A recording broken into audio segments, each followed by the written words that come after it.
মানে কথাটো হ'ল ইয়াতে বিয়াগুম এটা বিভাগ এটা আছে, গতিকে বিভাগে একদম গুৰুত্ব নাই। হাতী ওলাই তেওঁলোকক যদি ফোনো কৰে, গছ কাটি ফোন কৰিলে ফৰেষ্টৰ মানুহখিনি আহি নাপায়। ফোন কৰিলে গৈ আছোঁ কোনো দিনাই আহি নাপায়। গতিকে আমি প্ৰায়ে ৰেঞ্জাৰক ফোন কৰোঁ, ৰেঞ্জাৰ বিভাগৰ মানুহখিনিক আমি ফোন কৰোঁ, তেওঁলোকে নাহে।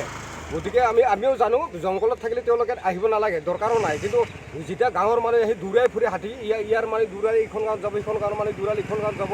গতিকে হাতীখিনিক যদি জংঘলতে দৌৰাই থাকে, হাতী যাব ক'ত? গতিকে মানুহৰ লগত সংঘাত হোৱাটো স্বাভাৱিক।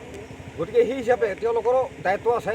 তেওঁলোকে আহি অলপ সংৰক্ষণৰ দায়িত্ব দিব লাগে। হাতীখিনি কোনখিনি জেগাত হাতী থাকিব লাগে, কোনখিনি জেগাত মানুহ থাকিব লাগে। এতিয়া ফৰেষ্টৰ মাটিত এতিয়া গোটেই মানুহ এতিয়া বেদখল কৰি নাই, মোটামুটি মাটি নাই আৰু এতিয়া ফৰেষ্টৰ মাটি। কিমানটা হাতীৰ বিচৰণ?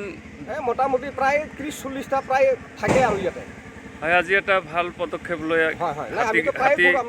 হাতীৰ কাৰণে খাদ্যৰ যোগান ধৰিলে। কি ধৰণৰ খাদ্যৰ যোগান ধৰিলে? কেনেকৈ? কল আনিলোঁ, পকা কল, কলৰ গছ, ভীমকল এনেকা। বেলেগতো তেওঁলোকে খাই ভাল পায়তো ৰঙালাও। গতিকে নেক্সট টাইম আমি ভাবিছোঁ ৰঙালাও, ঔটেঙা এনেকা কিবা কিবি আনিম আৰু তেওঁলোকৰ কাৰণে। এতিয়া চৰকাৰলৈ কি আহ্বান জনাব? নাই, চৰকাৰক এটাই আহ্বান জনাওঁ আমি, হাতীখিনি যাতে হাতীৰ জেগাত থাকে, হাতী থকা জেগাত যাতে মানুহখিনি নাথাকে, সেইখিনি দূৰ কৰিব লাগে।